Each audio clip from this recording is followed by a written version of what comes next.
Hello, everyone. I hope you all are doing great out there. So we are in our week 9, and let's discuss tools for community journalism. So let me share my PowerPoint presentation.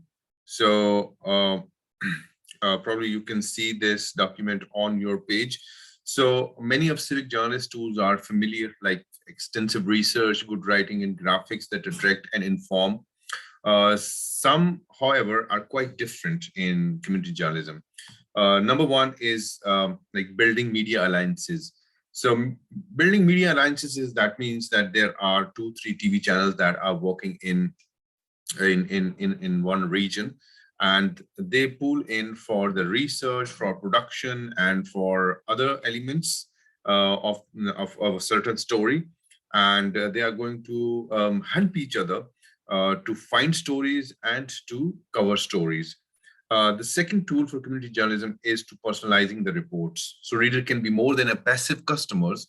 They can be sources, experts, subjects, and contributors. So we can use our readers and viewers as a source in our news stories, as an expert in our community journalism programs, as a subject for our stories, and as contributor like a journalist. We can use them in our stories. Using graphic devices, something old, something new. If civic journalism is new, the graphic devices that make it presentation effective are tried and true. So this includes question and answer formats, charts, maps, and a host of inventive devices, large and small. Grids are basically, it's a stack of a lot of information into compact spaces that you create grid in your newspaper, in your community newspaper, and you stack information in that grid. Question and answer formats, though they are boring, but interviews are always good. Question and answer formats are really good tools. Graphic and charts, you can use graphics and charts, and nowadays it has become very easy to create interactive graphics and charts for any story in order to show different data points, in order to show change in data, in order to compact a lot of information in one visual. So graphic and charts or the visualization, they are really good. Forms and coupons. What are the forms and coupons? Form and coupons are basically incentives. You basically involve your readers or your viewers in a story, and you offer some forms or some kind of coupons to them for their favorite restaurant or something like that. In that way, they become a really active participant with your story. Maps. Maps are really good if you are covering any story in a particular region of Lahore. You can cover that story on the map, that how that story developed. Now there are a lot of internet, there are a lot of devices available, there are a lot of platforms available where you can create interactive maps. Then full page spreads, they are really good, and they are really good device in order to engage your readership or your readers. So you can have any story on full page spread as well. Keeping readers involved, that is very much important for a community journalist. So journalists are not accustomed to holding readers' attention to a single project for very long periods. So in some cases, more than a year.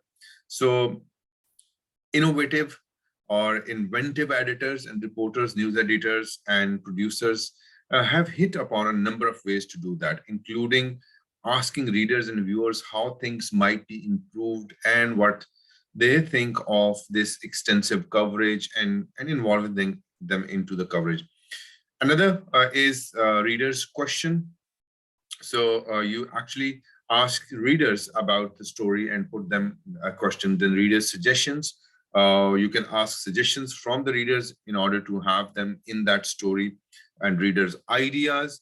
So you can have their story ideas as well, that what kind of stories they want to read in local newspaper, and what kind of stories they want you to cover. So that could be a good device. And the readers' feedback. Readers' feedback, you can actually take direct feedback from the readers about a specific coverage as well, and about your newspaper as well. So these are some of the devices. Let me repeat them again. Um, Building media alliances, working with other media organizations on a particular story, personalizing your reports using graphic devices like grid, question answer forms, graphics and charts, forms and coupons, maps, full page spreads. Then if you want to involve your readers, you can take readers questions, readers suggestions, readers ideas, and readers feedback. So these are some of the important devices for your community journalism outlet.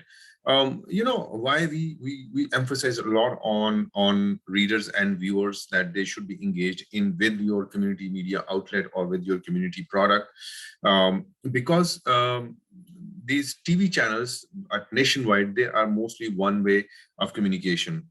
They work on a one-way communication format, while in community journalism, two-way communication is very much important because you actually want to involve people who are watching your media. So for that purpose, you need to use certain techniques and tools that you can enhance community engagement, because ultimately your channel or your media outlet is working for a smaller audience, and without their participation, your media will lose its authenticity, it will lose its credibility as well, and it will lose its viewership as well. So it's important to keep your audience engaged with your media outlet. So I hope you like this lecture. That's it for today. Thank you very much. Take care of yourself. Allah Hafiz.